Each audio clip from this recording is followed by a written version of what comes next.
সালমান শাহের লাশ উত্তোলন করতে গিয়ে ঘটেছে এক আশ্চর্য ঘটনা। হ্যাঁ সুপ্রিয় দর্শক, সালমান শাহের মায়ের কাছ থেকে অনুমতি নিয়ে আদালত নির্দেশ দিয়েছেন সালমান শাহর লাশ উত্তোলনের, কিন্তু আশ্চর্যজনক ভাবে সালমান শাহর লাশ গায়েব হয়ে গেছে। হ্যাঁ সুপ্রিয় দর্শক, পুলিশ শত শত জনগণের সামনে যখন তার সেই সালমান শাহর কবর করা হচ্ছিল, হঠাৎ করে দেখা গেছে কোনোভাবেই সালমান শাহর লাশটা খুঁজে পাওয়া যাচ্ছে না।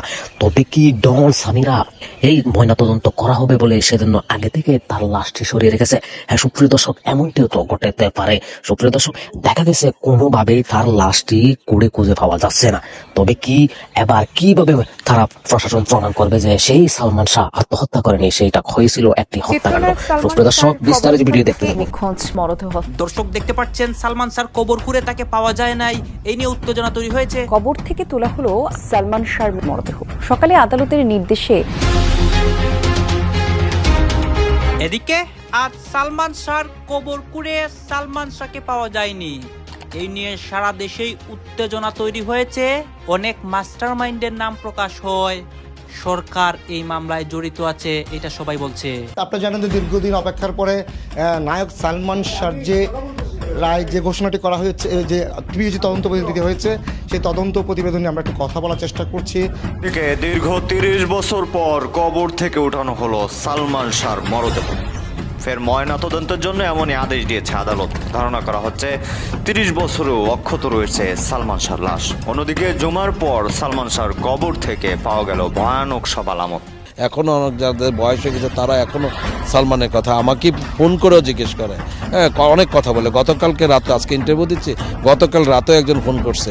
দর্শক আপনারা দেখতে পাচ্ছেন দীর্ঘ 30 বছর পর সালমান শাহর মরদেহ আদালতের নির্দেশে তোলা হচ্ছে, এবং এই তোলার মধ্য দিয়ে কিন্তু এবার ফাইনাল ডিসিশন নেওয়া যাবে যে সে খুন হয়েছিল নাকি সে নিজেই মারা গিয়েছিল। দর্শক, তার কবরে পাওয়া গেছে অবিশ্বাস্য সব আলামত, এবং সেই আলামত কিন্তু একজন ম্যাজিস্ট্রেট, একজন উকিল সে দাঁড়িয়ে দাঁড়িয়ে দেখছে। সুপ্রিয় দর্শক, আসসালামু আলাইকুম রহমতুল্লাহ। আশা করি সবাই ভালো সুস্থ আছেন। স্বাগতম জানাচ্ছি আমাদের আরো একটি নতুন ভিডিওতে। সুপ্রিয় দর্শক, বাংলার টাইটেল এবং ভিডিওর কিছু অংশ বিশেষ দেখে আপনারা ইতিমধ্যেই বুঝতে পারছেন আজকের ভিডিওটি কতটা গুরুত্বপূর্ণ। সুপ্রিয় দর্শক, তাহলে চলুন আমরা কার কথা বলাচ্ছি না, এক মুহূর্তে নাটানে সম্পূর্ণ ভিডিও দেখে আপনার মূল্যবান মন্তব্য কমেন্টে জানান। মাত্র 25 বছর বয়সে সেই নায়কের জীবন থেমে যায় রহস্যজনকভাবে। 1996 সালের 6 সেপ্টেম্বর ঢাকার স্কারটনের বাসায় মৃত অবস্থায় পাওয়া যায় সালমান শাহকে। প্রথমে বলা হলো এটা আত্মহত্যা। সালমানের পরিবার সেই দাবি কিন্তু মেনে নেয়নি। এরপর শুরু হয় তদন্ত, পাল্টা তদন্ত, আদালত, জবানবন্দি, তদন্ত প্রতিবেদন আর অসংখ্য প্রশ্ন। কখনো বলা হয়েছে আত্মহত্যা, আবার কখনো বা উঠেছে হত্যার অভিযোগ। সালমানের মৃত্যুর পর গ্রেফতার হন রিজভী আহমেদ। সে সময় তার জবানবন্দি ঘিরে তৈরি হয় নতুন রহস্য। অপমৃত্যুর মামলা, হত্যা মামলা দায়ের করতে সালমানের পরিবার আবেদন করলেও নানা কারণে মামলাটি দীর্ঘমেয়াদী হয়ে যায়। অবশেষে 2025 সালে আদালতের নির্দেশে অপমৃত্যুর মামলাটি হত্যা মামলা করার নির্দেশ দেন। আদালতের নির্দেশে রমনা থানায় সালমানের মামা আলমগীর কুমকুম বাদী হয়ে হত্যা মামলা দায়ের করেন। প্রায় 30 বছর পর সালমান শাহ হত্যা মামলায় গ্রেফতার হয়েছেন অভিনেতা মোহাম্মদ আশরাফুল হক ডন। শুধু তাই নয়, গ্রেফতারের ঠিক আগের দিনই মুখ খুলেন চিত্রনায়িকা শাবনূর। তাহলে প্রশ্ন আসে, সালমান শাহর মৃত্যুর রহস্যের নতুন কোনো দরজা কি খুলেছে, নাকি আবারও সামনে আসছে পুরনো প্রশ্ন? সালমান শাহ কি আত্মহত্যা করেছিলেন, নাকি তাকে হত্যা করা হয়েছিল? চলুন 1996 থেকে আজ পর্যন্ত পুরো ঘটনাটি একবার শুরু থেকে দেখে আসি।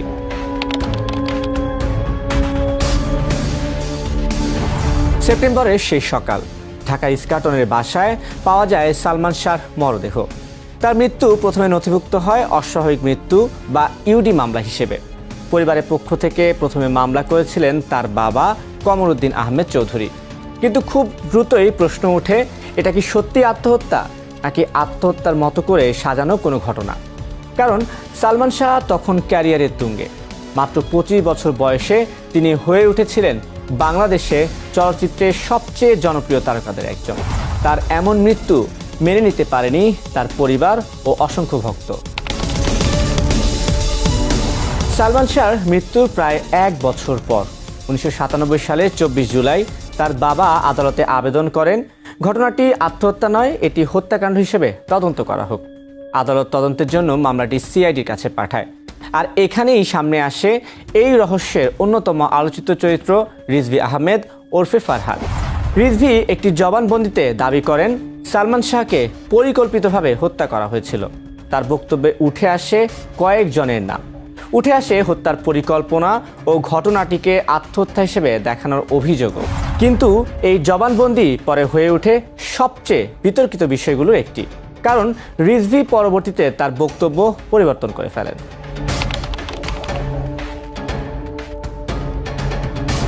1997 সালের 3 নভেম্বর সিআইডি তাদের তদন্ত প্রতিবেদন জমা দেয়। সিআইডির সিদ্ধান্ত ছিল সালমান শাহ আত্মহত্যা করেছেন, অর্থাৎ হত্যার অভিযোগের পক্ষে তারা পর্যাপ্ত প্রমাণ পায়নি। কিন্তু সালমানের পরিবার এই সিদ্ধান্ত মেনে নেয়নি। শুরু হয় নতুন একটা আইনি লড়াই। একটি মৃত্যু তখন আর শুধু একজন তারকার মৃত্যু নয়, এটি হয়ে ওঠে বাংলাদেশের অন্যতম আলোচিত একটা রহস্যে। সিআইডির প্রতিবেদন নিয়ে আপত্তি জানিয়ে সালমানের বাবা রিভিশন আবেদন করেন। 2003 সালে আদালত বিচার বিভাগীয় তদন্তের নির্দেশ দেয়। প্রায় 11 বছর পর 2014 সালের 3 আগস্ট সেই বিচার বিভাগীয় তদন্ত প্রতিবেদন জমা পড়ে।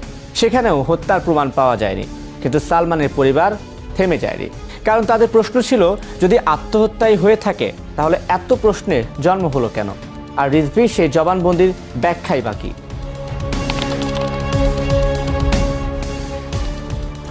সালমানের মা নীরা চৌধুরী বিচার বিভাগীয় তদন্ত প্রতিবেদন প্রত্যাখ্যান করেন। তিনি তার ছেলের মৃত্যুর পেছনে হত্যার অভিযোগ আবারও সামনে আনেন। পরবর্তীতে র্যাবও বিষয়টি তদন্ত করে, কিন্তু 2016 সালে আদালতের নির্দেশে সেই তদন্ত বন্ধ হয়ে যায়।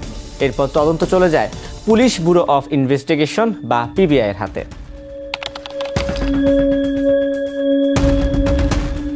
4 বছর তদন্তের পর সে বছরই 25 ফেব্রুয়ারি পিবিআই তাদের চূড়ান্ত প্রতিবেদন দেয়। 54 জনের সাক্ষ্য এবং বিভিন্ন আলামত বিশ্লেষণ করে পিবিআই জানায় সালমান শাহকে হত্যার কোনো প্রমাণ পাওয়া যায়নি। পিবিআই সিদ্ধান্ত ছিল সালমান শাহ আত্মহত্যাই করেছেন।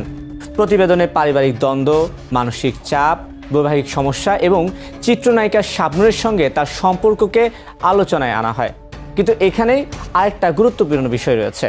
সালমান শাহর পরিবার আবারও এই প্রতিবেদন প্রত্যাখ্যান করে। সালমান শাহ ও শাবনূর ছিলেন ঢাকাই সিনেমার অন্যতম জনপ্রিয় জুটি। তাদের পর্দার সম্পর্ক ছিল তুমুল জনপ্রিয়।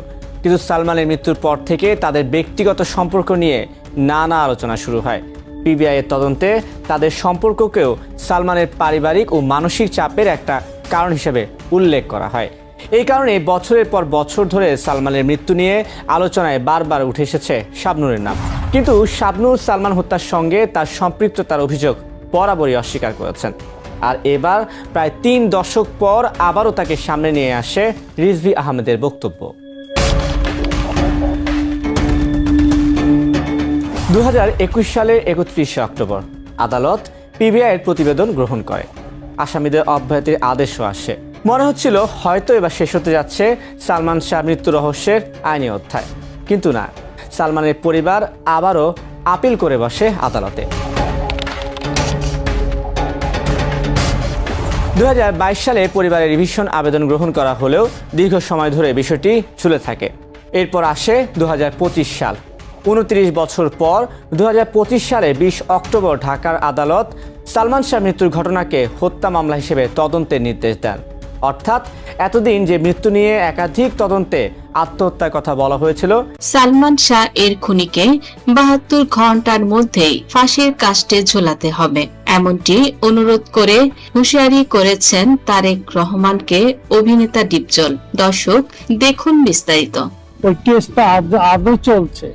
যদি লজ্জা থাকতো তাহলে এটা করতো না, লজ্জা থাকলে এখানে যেত। আমি নিজে ডিপজল, আমি ডিপজলে